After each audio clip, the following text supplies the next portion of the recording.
Hare Krishna, Srimad Bhagavatam, Canto number 1, chapter number 19, shloka number 21.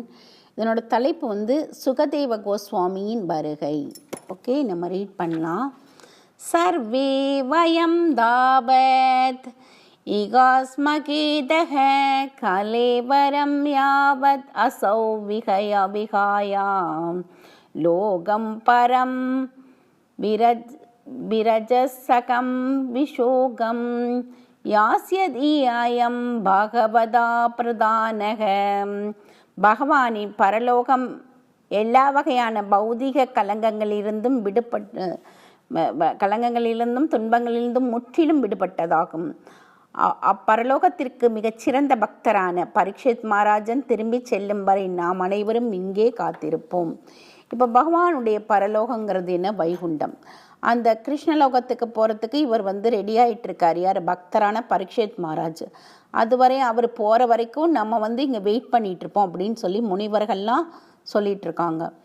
பரவ்யோம் அப்படின்னா பரவ்யோயம் அப்படின்னா பரவ்யோமம் அப்படின்னா என்னென்னா, இந்த ஆகாயத்துள்ள மேகங்களுடன் ஒப்பிடுகிறது. எல்லா அதன் எல்லைக்கப்பார் பரயோகம் அப்படின்னு ஒன்று, பரயோமம்னு ஒன்று இருக்கான்.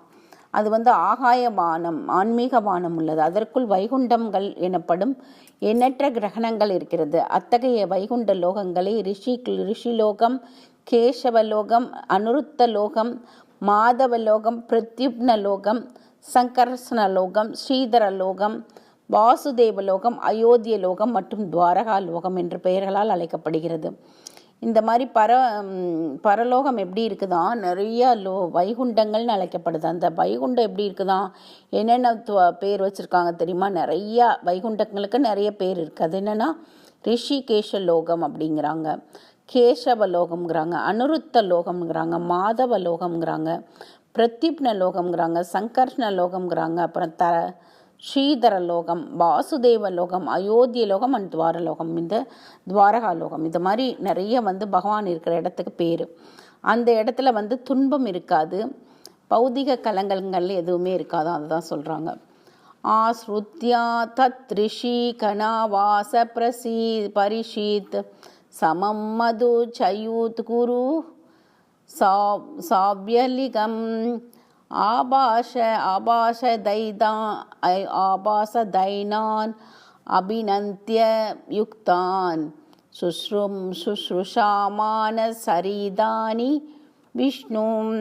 மாமுனிவர்களால் பேசப்பட்டவை அனைத்தும் செவிக்கு இனிமையாகவும் அர்த்தம் பொதிந்ததாகவும் மற்றும் பூரண உண்மை என உணரச் செய்யும் வகையில் தகுந்தவாறு அளிக்கப்பட்டவையாகவும் இருந்தன. எனவே அவர்கள் பேசியதை கேட்டு அவர்களை பாராட்டிய பரீட்சித் மகாராஜன் பிறகு பரமபுருஷ பகவான் ஸ்ரீகிருஷ்ணரை பற்றி கேட்க ஆவல் கொண்டார். இப்போ வந்து பௌதீகத்தில் இருக்கவங்க எல்லாரும் என்ன பண்ணுவாங்க? மோஸ்ட்லி வந்து பௌதீக விஷயங்களை தான் பேசுவாங்க இல்லையா? ஆனால் இது ஆன்மீகத்தில் இருக்க முனிகளும் சரி, இந்த ரிஷிகள்லாம் என்ன செய்வாங்களோ அவங்கெல்லாம் வந்து பகவானை பற்றி மட்டும்தான் பேசுவாங்க அப்படிங்கிறாங்க. அது வந்து அவங்களுக்கு ஒரு நல்ல இதாக இருக்கும் அப்படின்னு சொல்லி. சமாகதா சர்வதயேத சர்வே வேதயதா மூர்த்தி தராஸ்திரீ பிருஷ்டே ஏகதா நமுத்ர சகஸ்ரநாதானாத் ருதே பரானுக்கிரகம் ஆத்மசீலம். அரசர் கூறினார், மாமுனிவர்களே, நீங்கள் அனைவரும் பிரபஞ்சத்தின் பல பகுதிகளிலிருந்தும் இங்கு கூடியிருக்கிறீர்கள்.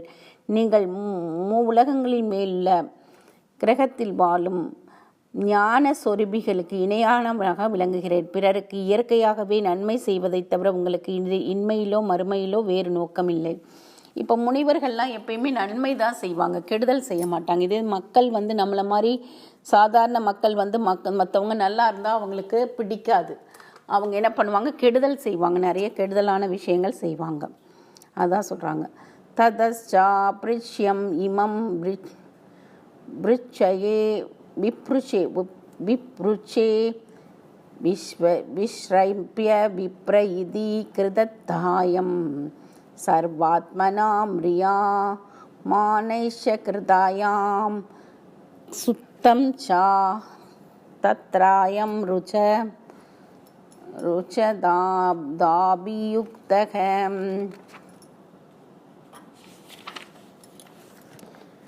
நம்பத்தகுந்த பிராமணர்களே, உடனடியாக நான் செய்ய வேண்டிய கடமை என்னவென்று இப்பொழுது உங்களை நான் கேட்டுக்கொள்கிறேன். எல்லா சூழ்நிலைகளிலும் இருக்கக்கூடியவர்களின், குறிப்பாக மரணமாயில் இருப்பவர்களின் பரிசுத்தமான கடமையை பற்றி நிதானித்த ஆழ்ந்த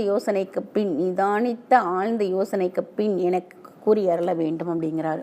நான் என்ன செய்யணுன்றதை நீங்கள் விஷயம் கருத்தாக சொல்லி கொடுங்க. நீங்கள்லாம் உண்மையாக நம்பத்தகுந்த பிராமணர்கள் அப்படின்னு சொல்கிறாரு பரீட்சித்து.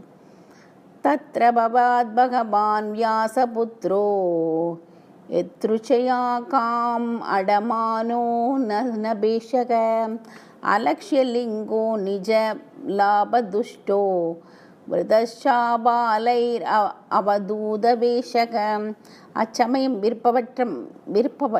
விருப்பற்றவராக பூமியில் சஞ்சரித்தவரும் விருப்பமற்றவராக சஞ்சரிச்சிருக்காராம். ஆத்ம திருப்தியுடையவருமான சக்தி வாய்ந்த வியாசரின் புத்திரர் சுகதேவ கோஸ்வாமி இங்கு தோன்றினார். வர்ணாசிரம அடையாளங்கள் எதுவும் அவரிடம் காணப்படவில்லை. பிறரால் புறக்கணிக்கப்பட்டவரை போல் உடையில்லாதவராக அவர் இருந்தார். அவர் பெண்களாலும் பாலர்களாலும் சூழப்பட்டிருந்தார். இப்போ சுககோதோஸ்வாமி எப்படின்னா 18 வயசு நிரம்பிய சிறுவன். அவர் யாரோட பையன்? வியாசரின் புத்திரன். ஆனால் அவருக்கு பகவானை தவிர வேறு எந்த ஒரு விஷயம் தெரியாது. அவர் ட்ரெஸ்ஸு போட மாட்டார். அவருக்கு அந்த வெக்கோன்ற இதெல்லாம் இல்லை. பெண்களும் அவரை பார்த்து இதாகலை, எதுவுமே அவங்களுக்கும் ஒரு கிளர்ச்சியோ எதுவுமே ஆகலை. குழந்தைகள்லாம் அவரை சூழ்ந்திருந்தாங்க. ஏன்னா அவர் தூய பக்தருங்கிறதுனால. அப்போ அவர் அங்கே வந்தாராம். அதை தான் சொல்கிறாங்க. என்ன செய்ய போகிறோன்னு கேட்டுட்டு இருக்கும்போது அவர் வந்தார். நாளைக்கு பார்க்கலாம். நம்ம கொஞ்சம் தான் இருக்குது. பாகவதம் ஃபஸ்ட்டு கேண்டம் முடிஞ்சிடும். ஹரே கிருஷ்ணா.